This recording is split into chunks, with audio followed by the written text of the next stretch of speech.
Gepleýär Azatlyk Radiosu.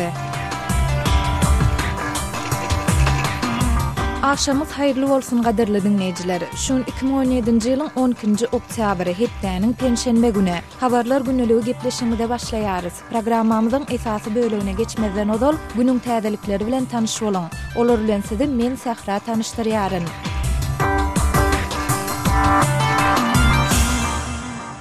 Türkiýanyň we Birleşen Ştatlaryň diplomatlarynyň arasynda geçirilen konstruktiw gepleşiklerden soň Türk we Amerikan resmiýetleri NATO agda iki ýurdun arasyndaky diplomatik krizisi çözmek üçin işleşmek boýunça duşuşmak barada ılalaşdylar diýip 12-nji oktýabrda Türkiýanyň premier ministriniň ornwasary Bekir Bozdağ aýtdy. Gurun edilýän krizisiň döremegine Birleşen Ştatlaryň Stamboldaky konsulhanasynyň iki ýerli işgäriniň içalçylyk aýplamalary bilen tutsak edilmegi sebäp bolupdy. Bu ýagdaý bolsa 8 oktýabrda Amerikanyň Birleşen Ştatlarynyň Türkiýede immigrant bolmadyk wiza hyzmatlaryny tutmagyny getirdi. Türkiýe hem şol güni giýişlik bu göçme reaksiýa görkezip Birleşen Ştatlardaky diplomatik wekilhanalarynda immigrant bolmadyk wiza hyzmatlaryny tutadýandygyny bildirdi. 11-nji oktýabrda Birleşen Ştatlaryň döwlet sekretary Rex Tillerson Türk Daşary işleri ministri Mevlüt Çavuşoğlu bilen telefon arkaly gepleşikler geçirip tutsak edilmeler barada çuňur aladalanma bildirdi diýip Birleşen Ştatlaryň döwlet departamenti ma'lum etdi. Bozdağ Habertürk neşrine beren maglumatynda gepleşikleriň ören konstruktiw ýagny ören netijeli bolandygyny we iki tarapyň wekilleriniň duşup bilelikde işlemek barada netije gelendigini aýtdy. Russiýanyň Roskomnadzor döwlet agentliginiň resmiýetleri şolsanda medbuat sekretary şüpheli mali galplyklary bilen ilteşikli derňewler sebäpli şu aýyň başynda öý tutsaglygyna hökm edildiler diýip Moskwa sudunyň medbuat wekili aýdýar. Çertanowa etrap sudunyň medbuat wekili Stanislav Yezhewoň 12-nji oktýabrda beren maglumatyna görä Roskomnadzoryň medbuat wekili Vadim Ampilonskiň we Bugulluň hukuk bölüminiň başlygy Boris Yedidiniň bir aýlyk öý tutsaglygyna hökm edilmeligi baradaky karar 5-nji oktýabrda çykaryldy. Döwlet eýçiligindäki esasy radio ýyglykları merkeziniň direktory Aleksandr Veselchakow hem şol bir möhlet bilen öý tutsaglygyna hökm edildi diýip Yezhew belledi. Onuň sözlerine görä gurun edilýän 3 adam uly gowrumly mali galplygyna gatnaşmakda guman edilýär. Yezhew heniz olaryň hiç birine bu barada aýplama bildirilmändigini nyltady. Russiýanyň Roskomnadzor döwlet agentligi elektronik medianyň köpçüliklerin kommunikasiýanyň informasiýa tehnologiýasynyň we telekommunikasiýanyň federal kanunlaryny berja edýändigine ýa-da etmeýändigine gözegçilik edýär. Birleşen Ştatlaryň Demiradyk Kaliforniýa regionunda ýanyň söndürji ulaglaryň we adamlaryň ýüzlerçesi sebäpde adynyň 23 adamyň ölümine, ýüzlerçe adamyň ýitirim bolmagyna we başga da müňlerçesiniň öýsiz galmagyna sebäp bolan tokoy ýangynlaryny söndürmäge synanşýarlar. Kaliforniýanyň gubernatory Jerry Brown sebätiň Demiradyk okruglarynyň bir näçesinde şeýle-de bu ştatyň günorta bölegindäki Orange okrugunda adatdan daşary ýagdaý elan etdi. Tokoy ýangyny 8-nji oktýabrda giýje döredi we oňa nämäniň sebäp bolandygy häzirlikçe nämälim bolmagyna galýar. Häkimetler ýanynyň döremegine ýeliň badyna ýumrulan elektrik liniýalarynyň sebäp bolan bolmagynyň mümkindigini aýdýarlar. Demiradyk Kaliforniýada ýanyň dörep jaýlary tutaşan mahaly pida bolanlaryň käbirleri ukudydy we şol sebäpli olar öýlerinden gaçyp ýetişmediler. Bu ören agyr aýgytly we betbagçylykly waka diýip 11-nji oktýabrda Kaliforniýanyň ýanyň gullugynyň başlygy Ken Pimlot habarçylara beren maglumatynda aýtdy. Aktivistler Belarusyň sudunyň Rus professoryny huligançylyk aýplamalary bilen 6 gün türme tutsaglygyna hökm edendigini aýdýarlar. 9-njy oktýabrda polisiýa Grodno şäherinde Pyotr Repkowyň leksiýasyna girip, onu we başga da 20 çemese adamy gysga wagtlaryň tutsak etdi we professoryň bir näçe kitabyny ele saldy. Belarusyň polisiýasy özleriniň bu hereketini ruhsat berilmedi köpçüliklerin üýşmeleriniň öňüne almak üçin edilen çäre diýip häsiýetlendirdi. Diýip Minskde ýerleşýän Vesna ýagny baharatly adam hukuklaryny gorap çykyş edýän merkeziň aýtmagyna görä, Moskwanyň Pedagogika universitetiniň professory 10-njy oktýabrda Russiýa gitmäge taýýarlanýan mahaly Baranovichyň golaýynda gaýtadan tutsak edildi. 11-nji oktýabrda Belarus sudy Ryabkowy huligançylykda günäli tapyp 6 gün türme tutsaglygyna hökm etdi. Ryabkowa goldaw bermek üçin onuň sud dinlenşigine gatnaşan adam hukuklaryny goraýan Belarus aktivisti Aleksandr Vaytseshik sud zalynda tutsak edilip, sudy hormat goýmadylykda aýplandy. Azatlygy isleýän wagtyňyz isleýän ýeriňizde dinlemek isleýäňizmi? Munuň üçin SoundCloud tilsiminde Azatlyk radiosyny tapyň we ýazylyň. Azatlygyň maglumatlaryny ilkinji bolup dinleň. Play Store'dan ýa-da iTunes'dan SoundCloud'un tilsimini indirmek ýatdan çykarmaň. Azatlygy SoundCloud tilsiminde Azatlyk radiosy ýazyp tap bilersiňiz.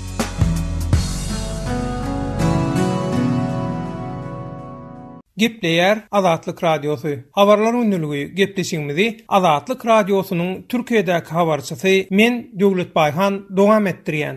Türkmenistanda töleglerin ýokarlanmagyna halkyň näýeliligi möwjeýär. Türkmenistanda döwlet tarapyndan halka muut berilen hyzmatlaryň tölegli ýagdaýa getirilmeginiň halky çykgynsyz ýagdaýa düşürýänligi we olaryň täze düzgünlere bolan näýeligini güýçlendirýänligi habar berilýär. Aýdylyşyna görä, ýatyrylan muut hyzmatlaryň fonuna çağalar wagynyň töleginiň ençe esse ýokarlanmagy käbir näýle adamlaryň protesta ýürüýüşini gurnamagyna sebäp bolýar. Adynyň anonim galmagy şerti bilen Azatlyk radiosy bilen gurrundaş bolan Daşowuz vilayet häkimliginiň Vilayet bilim bölümünün işgärleri şäher merkezinde näýlelik ýürüýüşiniň geçirilendigini tasdiklap, bu barada jikmejik maglumat berdiler. Olaryň gurrun bermegine görä, Daşowuz şäherine aglabasy aýallardan ibarat bolan topar ilki bilen arzyny dinletmek üçin vilayet bilim müdürlüğüne ýürüýüş çaresini gurnapdyrlar. Vilayet bilim bölümünde bir resminiň şäher häkimligine gidip arzyňyzy ýetiriň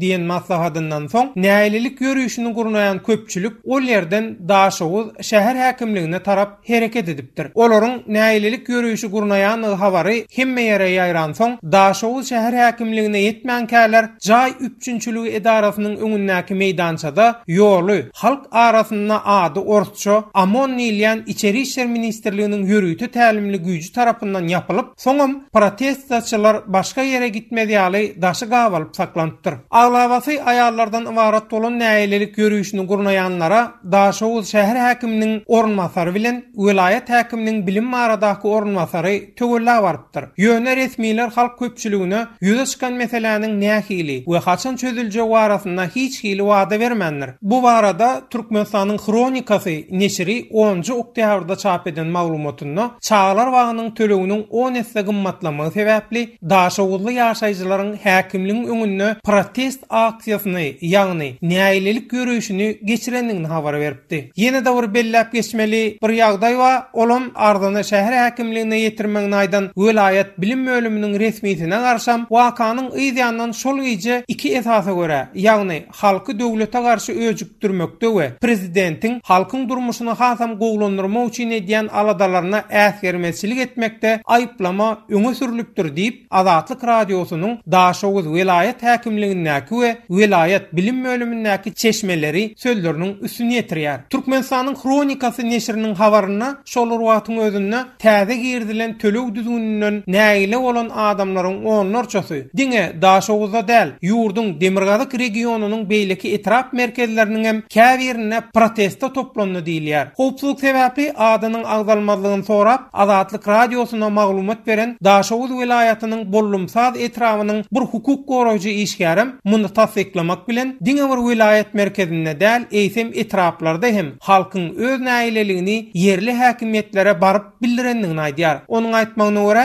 bollumsaz etrafynyň ýaşaýjylary täze girdilen töleg düzgünini eşden wadyna yerli häkimiýetlere baryp diňe bir öz näýleligini bildirmän ol ýerde resmiler bilen urşam turdypdyrlar. Daşowuzyň bollumsaz etrafynda 8 golaý çağalar wagy bar. We halkyň bildiren güýçli näýleligi sebäpli yerli häkimiýetler olary häzirlikçe açmaly etdiler. Yerli resmiler halka beren düşünürşünde çağalar wagynyň suw, gaz we elektrik energiýasynyň tölegli boljagi üçin bahalaryň gymmatlandygyny aýdypdyr. Etrap resmileri adam maşyna owul kupullan 400 000 manat talap edilýän täze tölegleri ýagdaý ýetenler bersin. Şolaryň ýürüýte sanyny taýýarlan. Biz ondan soň şolaryň adam sanyna ýeterlik çağalar wagyny hyzmata giýirder diýdiler. Tölegleri gurugy çatmaýan ýaşaýjylar resmiler bilen uruşturdy. Olar Türkmenistan döwletiniň öz çağalaryny tölegsiz bilim bilen üpçün etmäge borçludygyny öňe sürýärler diýip Azatlyk radiosynyň Daşowuz vilayatynyň bollumsal etramyndaky çeşmesi sözleriniň üstüne ýetirýär. Ýurtda dowam edýän ykdysady kynçylyklaryň fonunda halkyň başdan geçirýän şeýle ýagdaýlary barasynda Türkmenistanyň döwlet kontrollugyna metbuaty hiç gili maglumat bermeýär. Öz sebetiňizde bolýan wakalar barada azatlyga maglumat bermek isleseňiz, bize hat ýollaň. Metbuat email belgisi gmail.com. Siz suratlaryňyzy we videolaryňyzy hem ýollap bilersiňiz. Azatlyk siziň şahsiýetiniňizi gizlenlikde saklar. Siz bolan wakalar barada maglumat beriň. Biz hem habar bereriz. Metbuat email belgisi gmail.com. Gepleýär Azatlyk radiosu efirde habarlar günnäli bilen men ýoksunan Nurwan. Türkmenistan 2019-njy ýylda Russiýadan we Täjikistanyň soň garaşsyz döwletleriň arkalaşygynyň gedekli başlyklygyny kabul eder. Bu arada 11-nji oktýabrda Soçyda Gydanyň giňişleýin düdümünde geçirilen sammitinde habar berildi. Gydanyň assosiýerlenen agdaty bolmagyna garamazdan Aşgabat adatça Sewitde Sowet Soýuzy darganynyň soň döretlen guramalaryň işine gatnaşmakdan umuman çeke durýar we bu ýagdaý özüniň bir taraplyk durum bilen düşünürýär. Berdimuhammedowyň birden öňünden habar berilmeden Soçya gelmek hemde Türkmenistanyň 2019-njy ýylda Gydanyň gedekli başlyklygyny kabul etjekdigi barada habar Türkmen prezidentiniň 9-10 oktýabrda geçen ýaşullar maslahatyny ýurt bir taraplygynyň ähmiýeti barada ýene bir gedek aýratyn durup geçmeginiň ýa-da gawat geldi. Mundan öň oktýabr başynda Aşgabatda Rus kardeşi bilen duguşup iki çak we giňişleýin düdümde gepleşip geçirdi. Emma şol wagt Aşgabatyň gyda başlyklygy barada hiç zat aýdylmady. Şeýle-de Berdimuhammedowyň Soçya bu gedekki sapar onuň Putin'e sowgat beren we parlakamly güjüniň döreden ýakymly duýgular bilen Rus-Türkmen gatnaşyklarynyň gaz sowdasynda turan oňuşmazlyklardan soň birden ýumşaşyp başlandygyny alamatlandyrdy diýip adynyň aýdylmalygyny soran Aşgabatly synça aýtdy.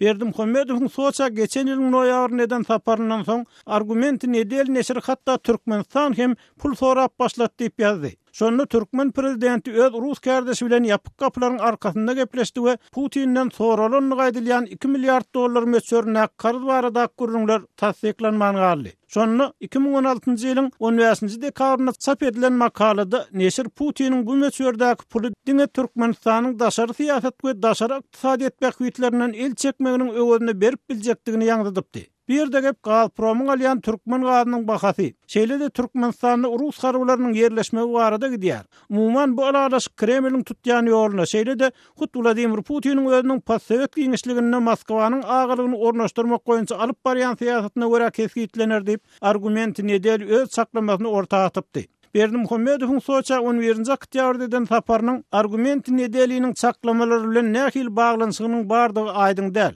Emma indi Türkmenistan gyda döwletleri bilen hyzmatdaşlyga öňkülerinden köprek sarpa goýan ýaly görnýär. Berdimuhammedowyň öz sözleri bilen aýdylsa Aşgabat gyda arkalaşygyň ähli ýurtlarynyň daşary gatnaşyklarynyň ören ähmiýetli bölegi hökmüne garaýar. Şeýle-de Türkmen prezidenti gyda ýurtlarynyň arasyndaky ödary anamyň derejesiniň ýokarlandyrylmagy barada gurrun etdi. Emma ödary anamyň derejesiniň pesliginiň ýa ýeterlik därliginiň sebäplerini anyklaşdyrmady. Azat Ýewropa Azatlyk radiosynyň Merkezi ýurtlar boýunça ekspert Bruce Panner Berdimuhammedowyň birden gyda ýurtlarynyň arasyndaky ödary anam barada gurrun edip başlamagyny Türkmenistanyň häzir ören kyn nöwr başdan geçirýänini we dünýäde bir hyzmatdaş tapsa kaýly bolanyny bilen düşünürýär. Generally, Turkmenistan, which was always seen as an isolationist country, is more isolated than I can ever remember, and I think umuman hemişe özüni çetleşdirici ýurt hökmüne görülen Türkmenistan häzir meniň ýadyma düşüşçe iň bir çetleşen ýagdaýda galýar we meniň pikirimçe ýurdun ýüzüňiz bolýan görülip eşdilmedik ykdysady problemalar bilen Berdimuhammedow ýa Türkmen hökümetine kimdir biri haýsam bolsa bir ýerde nähiller bir dost ýa-da hyzmatdaşlyk tapmalyan karara geldi diýip ekspert aýtdy. Berdimuhammedow or someone in the Turkmen government has finally decided that they have to have some friends or partners somewhere. Şeýle-de Panner'in pikirçe assosiýerlenen agda hem bolsa Türkmenistan gydanyň agdasy bolup durýar we Berdimuhammedowyň şu kyn pursatda bir ýerden haray gözlemek, odalyk Sowet Respublikaları bilen täze gatnaşyklar gurmak, sowdany ýokarlandyrmak, täze sowda ýollaryny, eksport uğurlaryny tapmak umydyn etmegi tebigi ýagdaý bolup durýar. Spanier Aşgabatyň gaýtadan Moskwanyň goltuğuna gatylmagy bir taraplyga nähil täsir ýetirerdiň sonra o gülüp, I'm afraid neutrality is a luxury you have when you have money. You know, that's what it seems to me. bir taraplyk maňa görnüşinden puluň bar wagtynaky eşret diýip jogap berdi. Öz sewitimizde bolýan wakalar barada adatlyga maglumat bermek isleseňiz, biziň Facebook hasabymyzda ýazyň. Bizi gözlegi bölümine Adatlyk Radiosu ýazyp tap bilersiňiz. Siz suratlaryňyzy we videolaryňyzy hem ýollap bilersiňiz. Adatlyk siziň şahsiýetiniňizi gizlinlikde saklar. Siz bolan wakalar barada maglumat beriň, biz hem habar bereriz.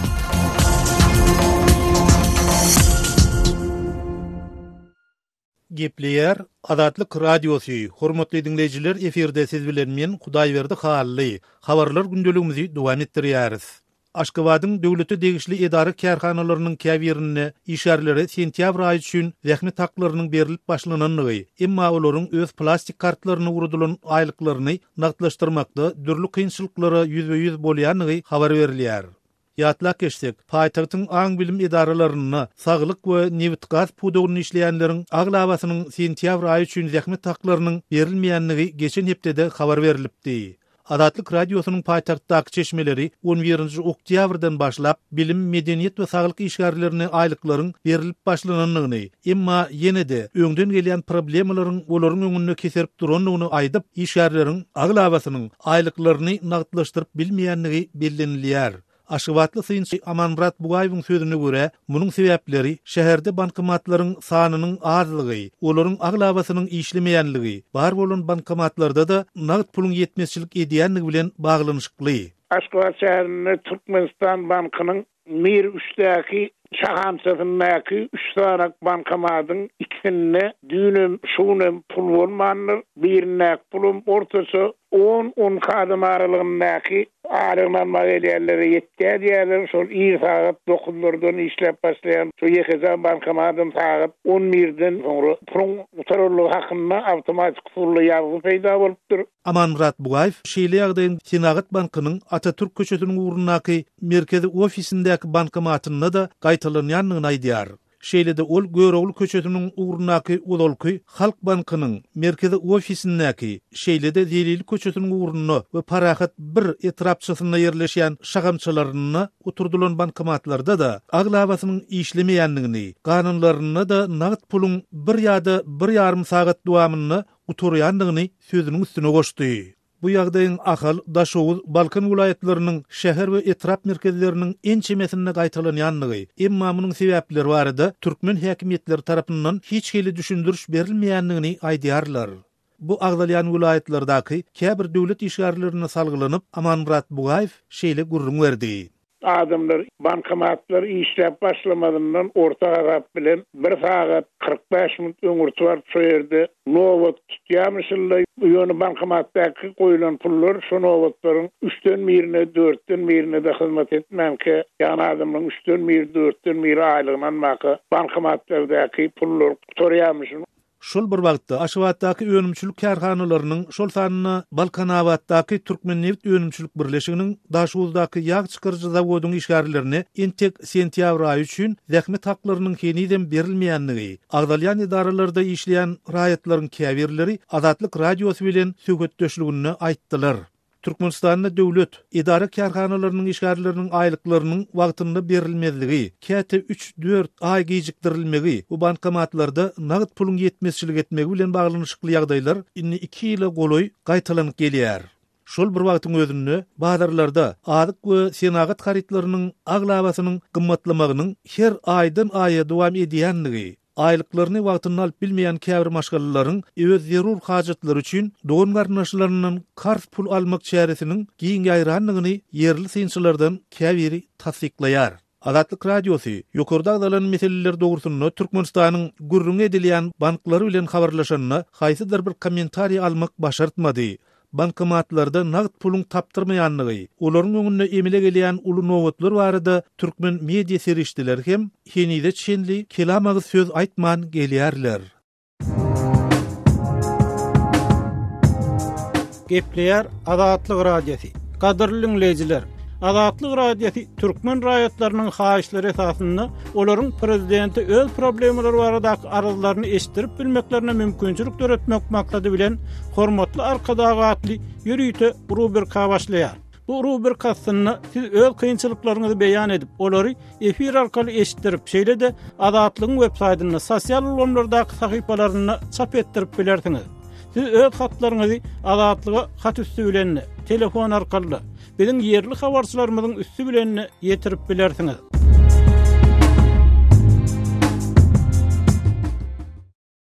Gepleýär Azatlyk radiosu. Hormatly dinleýijiler, eferde siz bilen men Hudaýberdi Hally.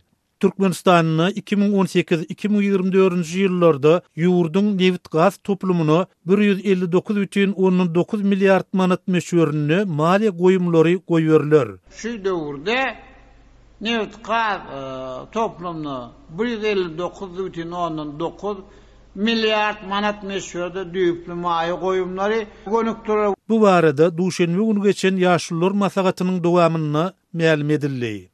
Mundan başga Prezident Gurbanuly Berdimuhammedow şol döwürde malay kanunu Türkmenistan, Awganistan, Pakistan, Hindistan gaz geçirjisi üçin gaz gasyjy beketiň gurulmagynyň tamamlanjakydygyny hem aýtdy.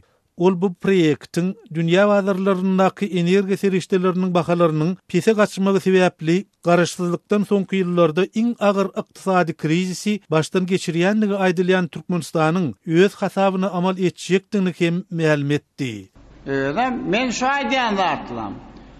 Diňe türkmen öz güýjü bilen amalla aşyrar adamlar. Ol uluglar. Emma Türkmen lideri ýurdun iki ugur Russiýa we Iran boýunça gaz eksportynyň togtadylmagy we giňden mahabatlandyrylýan Türkmenistan, Awganistan, Pakistan, Hindistan proýektiniň gurulşynyň öňünde böwet bolýanlygy aýdylýan Awganistanyňky we Pakistanyňky howpsuzlyk ýagdaýlary barada kelam söz aýtmady. Şol bir wagtda halkary energiýa ekspertleri Türkmenistanyň esasy meselesiniň TV'gi resurslaryny ýerlemekden ibaratdygyna üns çekýärler. Energiýa bilermeni John Roberts häzir Türkmenistanyň juda kyn ýagdaýa düşenligini aýdýar. Turkmenistan finds itself in an extraordinarily difficult position. Türkmenistan häzir gaty agyr ýagdaýda. Soňky 3-4 ýylyň dowamyny dünýäniň gaz bazary düýpli özgördi we ütgödi. Mundan beýlek uzak möhletli gaz şertnamalary baglaşylmaz. Hatda Xitoy hem Türkmenistanyň almagy planlaşdyrýan mukdardaky gazynyň has az alýar. Aýdylýan gaz geçirji proýektiň goly geljekde dolu amala aşyryljakdygyny çaklaýan ýokmyka diýen.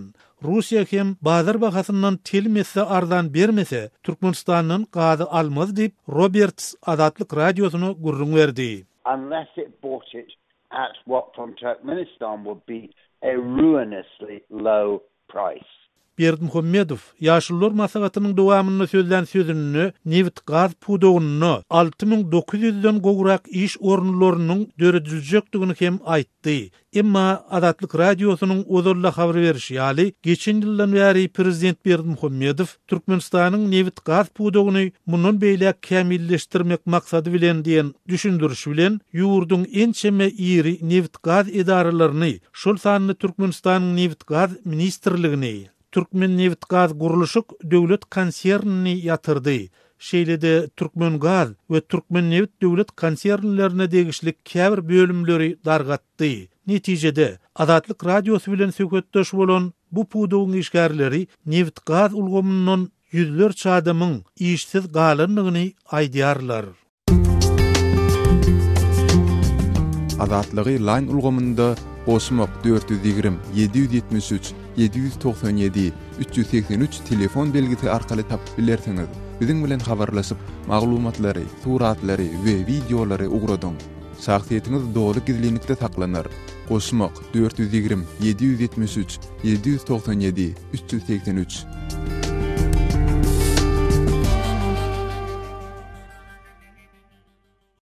Gepleýär Azatlyk radiosu habarlar ünneligimiz dowam etdirýär. Oşda saýlawçylary satyn almakda guman edilip saklanan agitatorlar milisionerleriň basşasyna görkezme berenliklerini aýdýarlar. Kyrgyzstanyň Oş şäherine prezidentligi kandidat Ömürbek Babanowyň ştabynyň 2 wekili saýlawçylary satyn almak finansyň aýplamasynda tutsak edildi. Prezidentligi kandidatyň ştaby baş prokuratura ýutdy. 10 oktýabrda internetde ýaýradylan video ýazgyda güýç guruluşlarynyň wekilleriniň 2 san agitatordan sorak edişleri görkezilýär. İçeri işler ministrliginiň resmi maglumatyna görä olar saklanan wagtyna ýanlaryndan 185.000 soň tapylypdyr we bu pullaryň saýlawçylar satyn almagy niýetlenenligi çak edilýär. Agitatorlaryň biri 58 ýaşyndaky Sawarjan Alimow görkezme berenine bu pullaryň ses berjiler satyn almagy niýetlenenligini aýtdy. Emma 11 oktýabrda Azatlyk radiosynyň Kyrgyz gurulugy bilen söhbetdeşlikde Alimow bu hadisany düşündirip, ol pullaryň agitatorlara aýlyk bermek üçin niýetlenenligini gurrun berdi. Şeýle olarky görkezmesini milisionerleriň basşasyna berenligini aýtdy. Sawarjan Alimow bilen birlikde tutsak edilen Tahir Kasimow bolsa şeýle diýdi. Dün 10 oktýabrda saat 13'te agitatorlara berilmeli aýlyklar alyp barýarkak onadyr ýoluny bizi ýol gödäwçilik inspektorlary saklady. Dokumentler barlanýan wagtynda biziň ýanymyza garajdan eşikli 2 sany adam geldi we olar bizi içeri işler bölümine alyp gitdiler. Ol ýerde bizden pullar hakynda soradylar we men onuň aýlykdygyny aýdyp jogap berdim. Men ol ýerde ýargy ijaçenli sakladylar diýip ol aýtdy. Oş şäheriniň içeri işler upravleniýasynyň medeniýet sekretary Zamir Sadikow saýlawçylaryň satyn alynýanyny barada maglumat bolşandan soň milisiýa işgärleriniň ýola çykyp guman edilýänleri Sadreddin aýny köçesinde tutsak edenliklerini aýtdy. Guman edilýänler onadyr mikroraýonly uranlaryny tutsak edildi. Barlyk wagtynda milisionerler saklananlaryň biriniň ýanyndan 100.000, beýlekisiniň ýanyndan 85.000 soň tapdylar. Olar bu pullaryň saýlawçylary satyn almak üçin niýetlenenligini görrün berdiler. Ele salynan pullar baradaky iş suda geçirildi. Ol adamlaryň özleri bolsa göýberli diýip ol aýtdy. Şu aralykda Oşlu jurnalist Şahruf Saýypow Sorunbay Jinpekow wekilçilik edýän agitatorlaryň saýlawçylary pul teklip edýänliklerini aýtdy. Ol öz öýüne gelen we bir ses üçin 1000 soň teklip eden adamlary video ýazga düşürdi.